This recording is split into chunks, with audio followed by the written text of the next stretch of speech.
Okay, so are you tired of running your paid installs or UA campaigns, whatever you want to call it, for your app, and then you're not really able to go beyond app installs to measure your performance? I think I have a solution for you.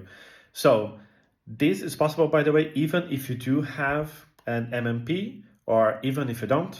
That's okay. I think that is going to be even more valuable. But sometimes, even if you do have an MMP, it's not properly tracked. You don't have all the events there. The data is a bit odd.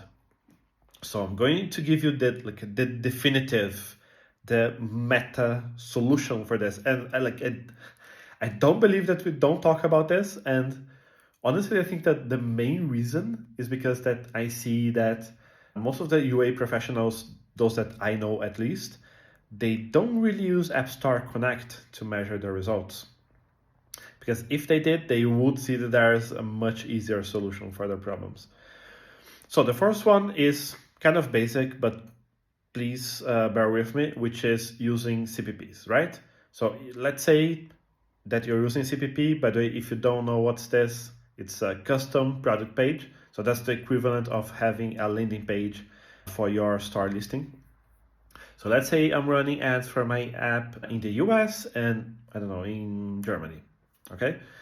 Then I would have one CPP for each of those audiences. Good. If you go to AppStar Connect, you can see all the metrics that are available there, from downloads to impressions, conversion rate, but then also active users, also in-app purchase, sales, subscriptions, revenue, retention, etc.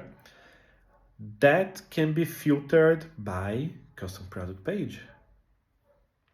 So you just go there, you select those product pages. Let's say I want to compare my American to my German audience. And then I just filter and it is there. And then you can even compare to your default product page, which is the product page that most people see. And that's super interesting, right? Because now you have this data which is official from Apple, which is much more insightful and super reliable. I do know that some of the metrics, they are limited because the user needs to be opt-in, but a lot of those metrics don't actually require that opt-in, like revenue, for example. So it is there, folks. So the only thing that you have to do then is just export that data, and then you can pull from Apple Search Ads how much you're spending, and then voila, you have your ROI. Super easy. So that's number one. Number two is that in some cases you can't actually use CPPs.